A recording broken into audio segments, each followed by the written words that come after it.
ప్రజలు, బాపట్ల జిల్లా అధ్యక్షులు,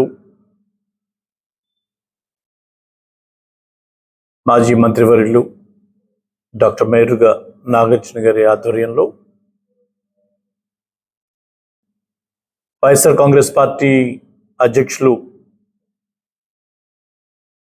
మరి జగన్మోహన్ రెడ్డి గారు ఇచ్చినటువంటి పిలుపు మేరకు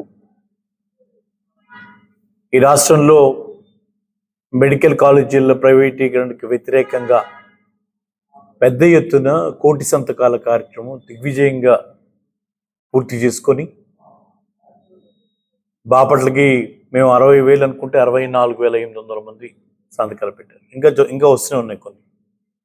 ఇప్పటి వరకు డిజిటలైజ్ చేసి పైకి పంపించింది 64,800 మంది వాళ్ళ అంగీకారాలని తెలుపుతూ ప్రైవేటైజేషన్కి వ్యతిరేకంగా సంతకాల కార్యక్రమం జరిగిన దాని మీద వచ్చింది. అలాగే ప్రతి నియోజకవర్గంలో కూడా పెద్ద ఎత్తున ప్రజల నుంచి వ్యతిరేకత ఈ కార్యక్రమం ద్వారా స్పష్టంగా వాళ్ళు తెలియజేస్తూ ఉన్నారు.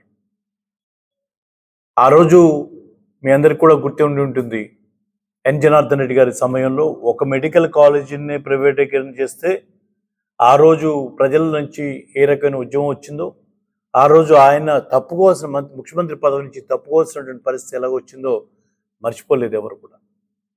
ఈరోజు ఏకంగా 17 కాలేజీలు ప్రైవేట్ పరం చేస్తాం, వాళ్ళకి దారాదత్తం చేసుకుంటాం, మా ఇష్టం అనేటువంటి రీతిగా వెళ్తే ప్రజలైతే చూస్తూ ఊరుకోరని, తప్పకుండా ఈరోజు మేము ప్రతిపక్ష పార్టీలో మా బాధ్యతగా మేము ముందుండి నడిపించిన దీంట్లో అన్ని పార్టీల వాళ్ళు ఈ ఆలోచనని అంగీకరిస్తూ ఎంతోమంది కమ్యూనిస్ట్ పార్టీలు కానీ కాంగ్రెస్ పార్టీ కానీ అన్ని ఆల్ పార్టీలు అందరూ కూడా పెద్ద ఎత్తున వాళ్ళ గళం వినిపిస్తున్నటువంటి పరిస్థితిని చూసి కళ్ళు తెరవని ఈ ప్రభుత్వానికి హెచ్చరిక చేస్తూ ఉన్నాం.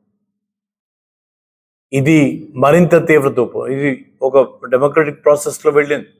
ఇది ఉద్యమం ఒక స్థాయి దాటిందంటే అది మా చేతిలో కూడా ఉండదు. ఈరోజు మేము ఫాలో అవుతూ ఉన్నాం. జగన్మోహన్ రెడ్డి గారు ఇచ్చినటువంటి ఆలోచన మేరకు సంతకాలు చేసి జరుగుతున్న విషయాల్ని ప్రజల దాకా తీసుకొని వెళ్ళాం. ఈరోజు ప్రజా ఉద్యమం మొదలైంది, చైతన్యవంతులయ్యారు. జరుగుతున్నది తప్పు అని ఇంక్లూడింగ్ తెలుగుదేశం పార్టీ, జనసేన కార్యకర్తలు కూడా మా ముందుకు వచ్చి, కొంతమంది గవర్నమెంట్ అధికారులు కూడా ముందుకు వచ్చి మరి ఫోటో అయితే తీయద్దు, మేము సంతకం పెడతామని చెప్పి సంతకం పెట్టినటువంటి సంతకాలు ఉన్నాయి మా దగ్గర. పార్టీలకు అతీతంగా ఈరోజు ఆ జరుగుతున్నది తప్పు అని బహిరంగంగా అందరూ మాట్లాడుకుంటూ ఉంటే కొంతమంది వ్యక్తులకి లాభం చేకూర్చాలని ప్రభుత్వమే ఏర్పాటు చేసి, ప్రభుత్వం 7 కాలేజీల బిల్డింగ్లు పూర్తి చేసి 5 కాలేజీల్లో అడ్మిషన్స్ స్టార్ట్ అయ్యి జరుగుతూ ఉంటే, బిల్డింగులు ప్రభుత్వం కట్టించింది ప్రజాధనంతో, దాంట్లో ఉద్యోగస్తులంతా కూడా ప్రభుత్వ ఖజానా నుంచి ట్రెజరీ నుంచి జీతాలు తీసుకుంటూ ఉన్నారు. వీటిని తీసుకొని వెళ్ళి వాటిని కూడా ప్రైవేట్ పరం చేసి జీతాలు కూడా మేమేస్తే మీరు నడుపుకోండి ప్రైవేట్ వాళ్ళకి అప్పలంగా అప్పచెప్పడం అంటే అది ఎంత దుర్మార్గము, ఎంత నిస్సిగ్గుగా చేస్తూ ఉన్నారు, ఎంత ధైర్యంగా వెళ్తూ ఉన్నారు, ఏమి చూసి ఆ ధైర్యం అనేది అర్థం కానటువంటి పరిస్థితి. ఇది అంటే పైన మేమే కింద మేము ఏమన్నా చేయగలమంటే ధీమానా? ప్రజలు తెలుసుకోలేరులే, ప్రజలు అడిగేటువంటి రోజులు లేవులే, ఉద్యమాలు ఇప్పుడు ఏర్పడ్డాయని మీకు నిర్లక్ష్యమా? ఖచ్చితంగా ఇది పెద్ద ఎత్తున జరగబోతూ ఉంది. ఇప్పటికే పెద్ద ఎత్తున చర్చ జరుగుతూ ఉంది. ఉద్యమ రూపంలో సంతకాల సేకరణలో మాకు కనపడతా ఉంది. తప్పకుండా దీన్ని ప్రభుత్వం కూడా గ్రహించి దీని మీద వెనక్కి వెళ్ళాలని, ఈరోజు జార్ఖండ్, గోవా లాంటి రాష్ట్రాల్లో కూడా మరి అక్కడ ప్రజల స్పందన గమనించి ఏదైతే పీపీపీ మోడల్లో వాడు మొదలుపెట్టి దాన్ని వెనక్కి తీసుకున్నారో అదే రకంగా ఇక్కడ కూడా ప్రభుత్వం పునరాలోచన చేసి భేషజాలకు పోకుండా ప్రజల ఆలోచనని గౌరవించి ఖచ్చితంగా వెనక్కి తీసుకోవాల్సినటువంటి అవసరం ఎంతైనా ఉన్నదనేటువంటి విషయాన్ని కూడా మీకు ఈ సందర్భంగా మీ ద్వారా మరి ప్రభుత్వానికి తెలియజేస్తా ఉన్నాను. ప్రజలందరినీ కూడా మేము కోరుకుంటా ఉన్నాం. ఈరోజు సంతకం పెట్టాం మా పని అయిపోయిందని కాదు. ఈరోజు దున్నపోతు మీద వర్షం పడ్డట్టు ధోరణిలో ఉన్నటువంటి ఈ ప్రభుత్వం అంత ఆ చీమ కుట్టినట్టు కూడా వాళ్ళకి అనిపించట్లేదు. ప్రజలు బహిరంగంగా వచ్చి సంతకాలు పెడుతూ జరుగుతున్నా కూడా ఇంకా ఎక్కడ ఒక చిన్నపాటి స్పందన లేదు.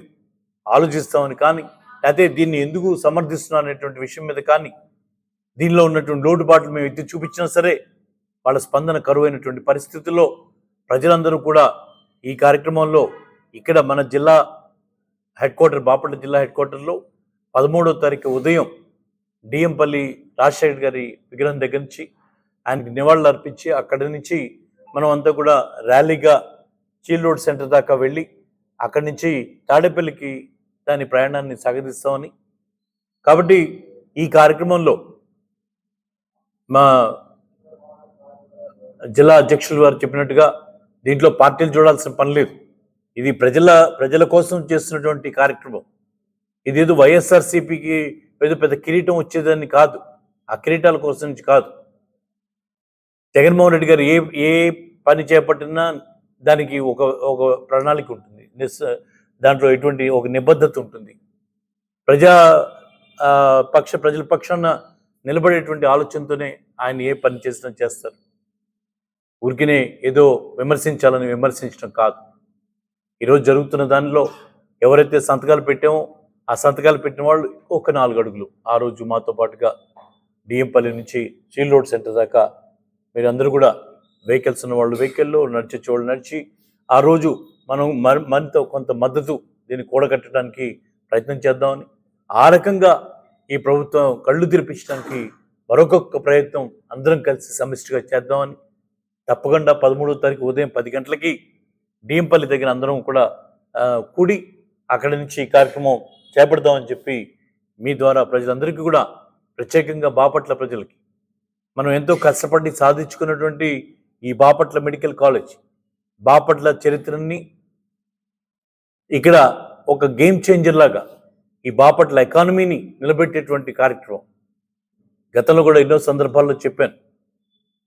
Guntur medical college, Guntur GGH hospital రెండు కలిపి ఒక దగ్గర కడితే ఏదో ఎలా వస్తుందో అదే బాపట్ల టీచింగ్ హాస్పిటల్ 510 కోట్ల రూపాయలతో ఎంతో విలువైన 56 ఎకరాలు సేకరించి కిలోమీటర్న్నర కూడా డిస్టెన్స్ లేని పరిస్థితిలో సెంటర్ నుంచి అందరికీ అనుకూలంగా ఉండే విధంగా దానికి అనుసంధానం చేస్తూ రోడ్లు ప్రణాళిక చేసి ఈరోజు అన్నీ చేసి పునాదులు, ఎంతో కష్టతరమైనటువంటి పునాదులు, ఆ పునాదుల కార్యక్రమం పూర్తి చేసి 82 కోట్ల రూపాయలు దాని మీద వెచ్చిస్తే మరి ఈరోజు దాన్ని కూడా మనం ప్రైవేటైజ్ చేస్తామనంటే అది చూస్తూ ఊరుకోవాలని అడుగుతున్నాను.